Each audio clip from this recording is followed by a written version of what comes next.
I have chosen the best friend's brother as my anchor for this story. That night, the rain hammered the windows, and my heart beat a rough rhythm, because my husband had confessed another lie, and the room smelled of damp wool and cold coffee.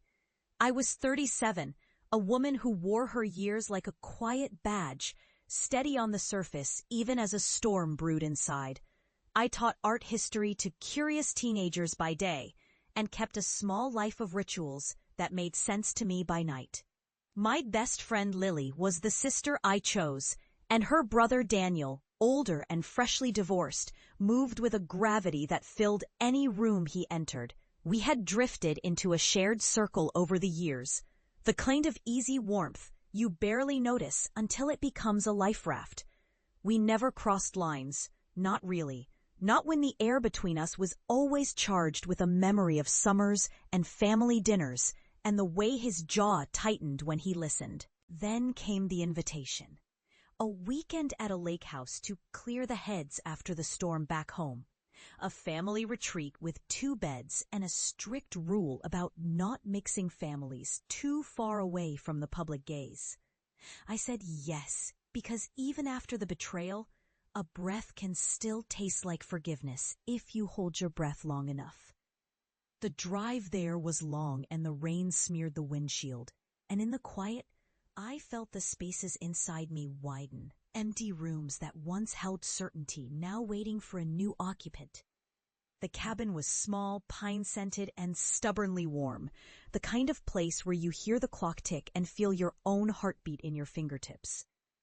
Lily packed light as always, her laughter easy, while Daniel packed more gravitas than luggage, the kind that comes with a man who has weathered a separate weather system and learned to stand in the storm without breaking. He asked if I needed anything, his voice lower than usual, and I found myself answering with a careful honesty I had learned to bury years ago. A habit formed to protect the quiet world I had built for myself. The first night we ate in the kitchen, the rain drumming a steady hymn on the roof, and the conversation drifted to small hurts, to failure, to the way life sometimes erases the lines we once drew with such certainty. It was during a moment when I reached for a mug and our fingers brushed, a touch that meant nothing and everything at once, that I realized I had begun to notice the shape of him again.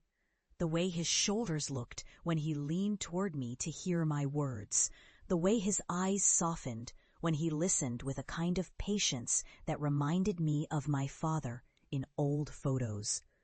The touch was accidental, and yet it burned long after the heat faded. As if a spark had found dry tinder and decided to wait for a breeze. In the early hours of the morning, a kettle hissed, and the house settled around us like a sleeping animal. We spoke of the grief we carried, mine, a sorrow I kept mostly to myself after a lifetime of presenting a brave front, his, a mixture of pride and loss that he wore like a coat he could not unbutton in public. He shared a fragment of honesty I had not expected, a glimpse of the loneliness that hides behind a divorce.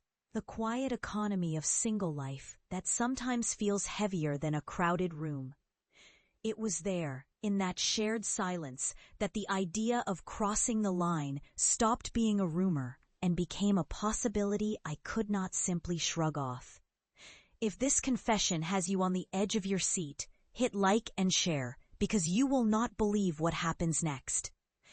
The next morning the cabin glowed with pale sunlight and the lake lay still, the way truth does when it first arrives. Unblinking, unafraid, capable of changing everything you thought you knew. I woke to the dull ache of a morning after a storm you never wanted, and I watched Daniel move with a careful tenderness through the rooms, tidying up, making lists, asking for nothing and offering everything. He talked about his divorce as if it were a map he was still trying to read, about the mistakes that had led to it, about how he believed in second chances, the way some people believed in sun after rain. I listened, and my own heart, which had learned to guard its chambers with a lock made of pride and duty, found itself turning the key and peering inside. The days drifted into a rhythm of shared coffee at dawn, slow walks by the shoreline, and conversations that wandered into the deeper waters of fear, regret, and longing. He did not rush me, and neither did I insist on a clear definition of what was blooming between us. We were careful in the way you are, which something you fear to name, letting our gaze linger a touch too long, letting a smile stay a moment too long on the edge of truth. The weekend passed with the sense that the air had grown lighter, as if the mountains themselves had exhaled in relief at our restraint. Yet the restraint felt like wearing a beautiful new dress and finding it too tight in the chest. A reminder that longing does not bow to caution the way a lover might. When we finally faced the drive home, I realized I had learned something both frightening and exquisite: the possibility of a second chance at love after loss. A chance that did not erase what I had lived through, but offered a different road through it. On the drive back, the rain had turned to a soft mist, and the highway stretched ahead like a question I was now ready to answer. I spoke little, letting the road unfold its quiet argument with my heartbeat, and I thought of Lily and the bond we shared, of the promise I had made to her in years past to protect her brother as if he were the easel upon which our mutual art would someday be painted. It was not easy to name what my heart was doing, and it was not prudent to pretend I could simply press a pause on the life I had built. Yet the truth began to take shape in the spaces between my breaths. I wanted to see him again, not to betray Lily, but to see whether a second chance at love could be kind and possible, whether the ache inside me could learn to rest and breathe in the presence of someone who understood, who could carry the same quiet weight without judgment. I began to imagine a future where we both spoke honestly to the people who mattered, where a boundary could become not a wall, but a doorway, and where forgiveness could arrive not as a shield, but as an opening. The weekend ended, and with it the storm outside and the storm inside began to settle into something almost gentle.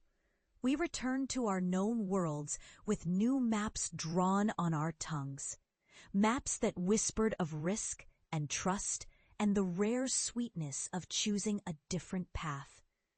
I did not pretend that everything would be simple, but I did know this: love had found me again, not in a flash of reckless fire, but in the soft, patient glow of a second chance that asked only for honesty and care.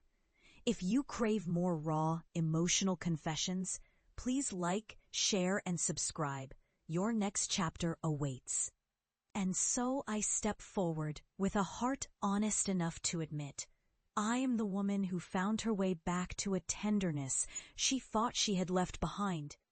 A tenderness that now lives in the quiet possibility of the best friend's brother, a man whose warmth could become home if I choose to walk toward it with care, and whose presence invites me to believe that healing is not a negation of the past, but a bridge to what could be. Emotional storytelling, forbidden love, second chances, mature romance, infidelity in marriage, love after loss, grief and healing, tenant love story, romantic narration, YouTube romance, healing through love, slow burn romance, older woman, younger man, heartfelt story, true feelings, emotional connection, faceless love, Olivia and Marcus, narrative romance, love found me.